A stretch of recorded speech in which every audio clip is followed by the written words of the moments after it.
Okay, so we're going to do a short routine for abdominal work, foundational abdominal work.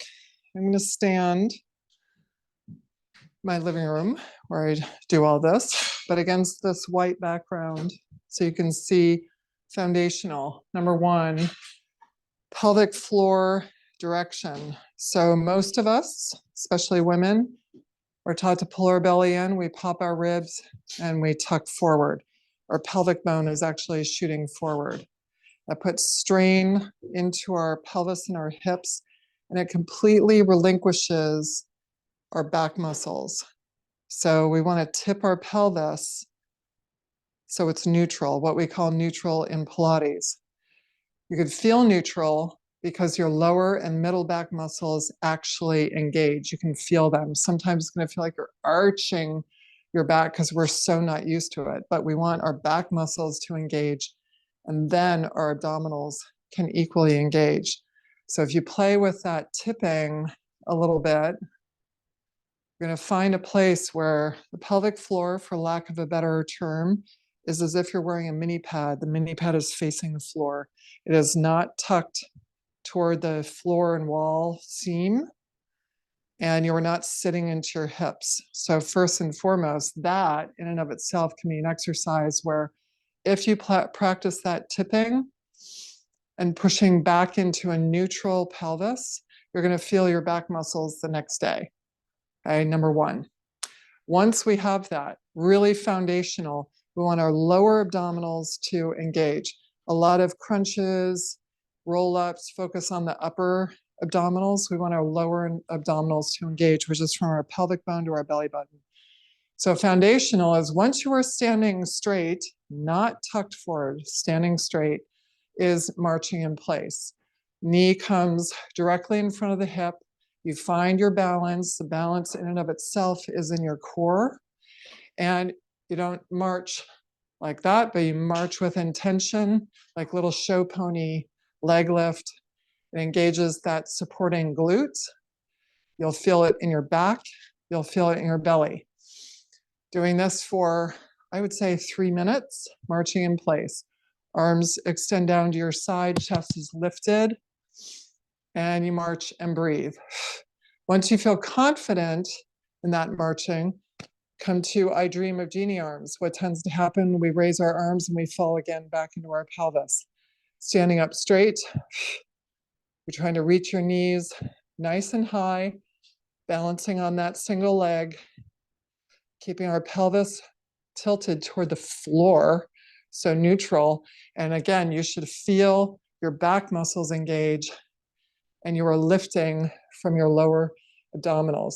You may feel it in your hip flexors. We all compensate in our hip flexors, and it uses our hip flexors. But you want to get to the point where you are exhaling.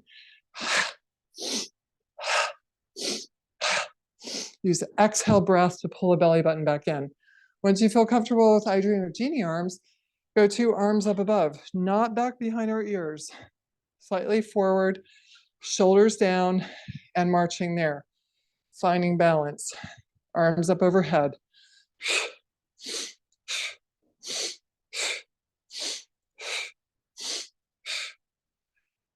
Any of those options that you do for 3 minutes is going to help build the lower abdominals.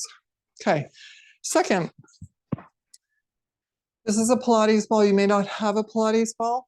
It's something I would recommend investing in. It's a Pilates ball because it's rubbery. And even when it's full of air, it's still squishy. So at chiropractic offices, at a lot of Pilates studios, at sports places, you can get one. Sitting on the floor, knees bent, plant your feet, parallel knees. So lower body is placed with intention. The ball goes in our lower back, so it's not against the floor to start. As you roll back, you come into what we call in Pilates C curve. I'm shaped like a C. I'm not collapsed into my shoulders, but my shoulders and chest are pulling forward. My belly button is pulling back to my spine. My lower back is pushing into that ball. And I have a light hold underneath my thighs. You can walk your feet forward, out, whatever gives you a sense of being able to push into the belly, feet push into the floor, a little bit of support here to pull your shoulders forward. We push back with the belly button, shoulders forward, back with the belly button, shoulders forward. Here, you do want your pelvic bones scooched up toward your chin. Elbows are high, no death grips on our arms. It's a nice loose hold. So you can pull your feet closer if you feel like you're not anchored. You want to feel those feet press into the ground. Shoulders forward, belly button back. Shoulders forward, belly button back. Gaze is straight ahead, chin is neutral, ribs are pulled in. Visualize that C-curve shape. And if you do 8 to 10 of these at a time, come up, take a break. Don't forget, when you take a break, sit up nice and tall. You have to replace that ball in the lower back. Don't leave it down here. Replace that ball, roll by scooping the pelvic bone up, pushing the lower back into that ball. Your goal is to try and pop that ball as you go back. As you get stronger here, I would say a solid 30 seconds of this, or you could count to 30, pushing back, and you're going to feel it for sure. Once you feel strong here, you release one arm, you release the other arm. Shoulder fingertips forward, belly button back. Shoulders fingertips forward, belly button back. And then there are all sorts of crazy things. You come into halo and forward.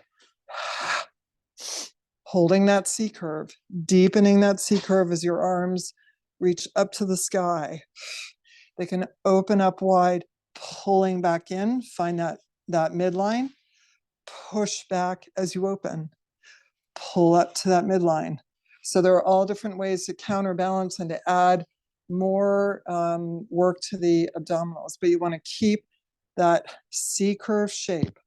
Visualize that C curve, gaze is straight ahead, chin is neutral, no collapsing in. So pulling the shoulders down. Nice tall, proud sternum still. Holding on. Good. Third, while we're on it, to actually work in concert with your back and your hips, coming into a bridge. So pulling your heels in, arms are long, palms are down. Start by imprinting, which means push your lower back into the floor, scoop, and come up into your bridge. This actually works your back muscles. You want your legs and your feet parallel. And then roll down vertebra by vertebra. Really exaggerating, feeling each vertebra down on the floor. Come all the way back neutral. So the lower back curve exists. Imprint and come back up and roll down. 3 or 4 roll downs, and you're going to feel your back muscles start to engage with your core. It's part of what lifts, part of what lengthens all the way through. And then we can add on more from there. So let's start there.